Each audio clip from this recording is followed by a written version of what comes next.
नमस्कार मित्रों, आज मैं बताना चाहूँगा कि जो मकड़ी का जाल होता है इसके लिए शास्त्र में वर्जित किया गया है।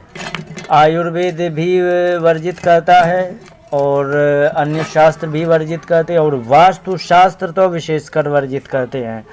आखिर इसके पीछे की वजह क्या है? तो मकड़ी का यदि जाल है तो ये आपको किस प्रकार की हानि पहुंचाएगा इसके बारे में बताऊंगा। तो मकड़ी का यदि जाल तुम्हारे घर में है तो सबसे ज़्यादा ये नेगेटिविटी फैलाता है। उसका स्ट्रक्चर इस प्रकार का होता है कि वह नेगेटिविटी फैलाएगा और वो तुम्हारे जीवन में हानि करेगा। नेगेटिविटी जहाँ फैलती है तो वहाँ क्या होता है, मैं सबसे पहले बता दूँ। नेगेटिविटी जहाँ फैलेगी तो लोगों की मानसिकता सतोगुण से हट करके तमोगुण की हो जाएगी।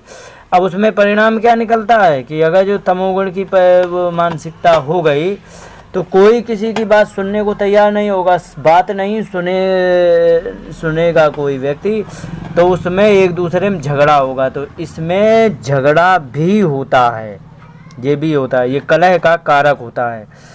और इसमें क्या बताऊंगा मैं कि इसमें जो जाल होता है इसमें बहुत सूक्ष्म जीवाणु करोड़ों की संख्या में होते हैं जो कि वो हमें बीमारियां फैलाते हैं।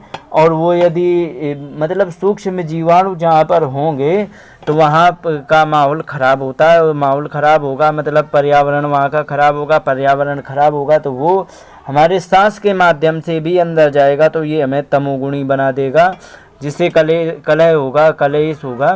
दूसरी बात ये है कि हमें बीमार भी बना सकता है। तो इसलिए यदि घर में मकड़ी का जाल है तो ऐसा इंतज़ाम करें जिससे कि मकड़ी का जाल ख़त्म हो जाए। तो इसके लिए जहाँ भी दिखे उसको तुरंत हटा देना चाहिए। तो तुरंत हटाने से क्या है कि वो आपके घर की नेगेटिविटी ख़त्म हो जाएगी। और पॉजिटिविटी बढ़ानी है तो उसके लिए घी का दिया, जो शुद्ध घी हो उसका दिया जलाएं। और ज़्यादा यदि माहौल ख़राब घर का हो गया हो, यदि झगड़ा रहता है तो उसमें क्या करना है कि प्रतिदिन लगभग 15-20 दिन लगातार हवन कर देना है घर में छोटा सा। तो इससे क्या होगा कि जो भी, अब मैं हवन की वो विज्ञान बता दूं जिससे कि लोग हवन में रुचि रखें, क्योंकि कुछ लोग कहते हैं कि ये तो सब पूजा पाठ की बातें हैं, लेकिन नहीं है। मैं बताऊं आखिर हवन क्यों करें। क्योंकि हवन में क्या होता है कि घी भी होता है और जो भी सामग्री होती है जब जलती है तो आपने अनुभव किया होगा इसमें बहुत सुगंधी निकलती है। तो उसमें क्या होता है, घर में सबसे ज़्यादा ऑक्सीजन की मात्रा बढ़ जाती है।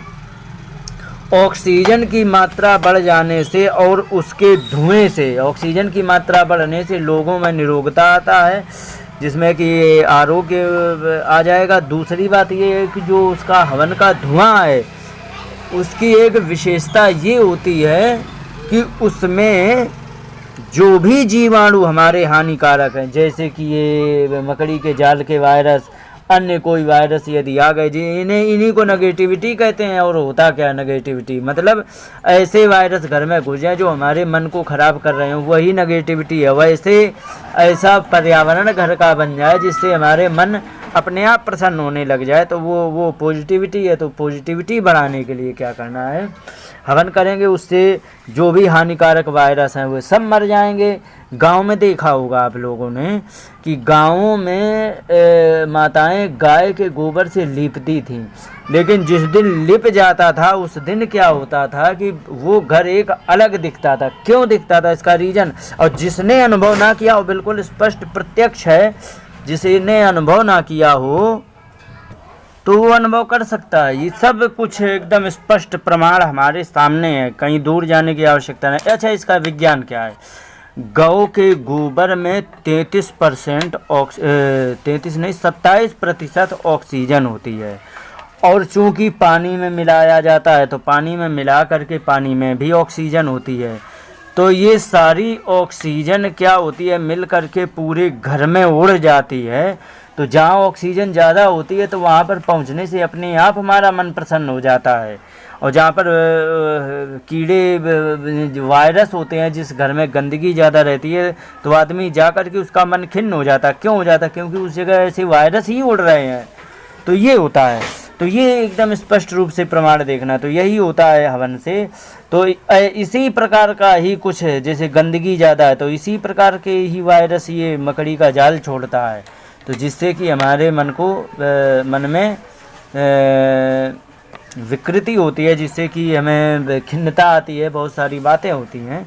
तो इसलिए हमें ऐसा करना चाहिए कि उसमें मकड़ी का जाल तुरंत हटा दें। तो इस प्रकार से यही हाल होता है हवन के धुएं का। तो जहाँ पे रहेगा तो वहाँ प्रसन्न हो जाएगा। अब कहीं भी कथा भागवत हो रही, वहाँ हवन यदि हुआ तो वहाँ पर एक अलग ही महक, अलग ही पर्यावरण बन जाता। तो इसलिए उसको हवन जरूर करना चाहिए। इन्हीं शब्दों के साथ बात को विराम देते हैं। नमस्कार, जय हिंद।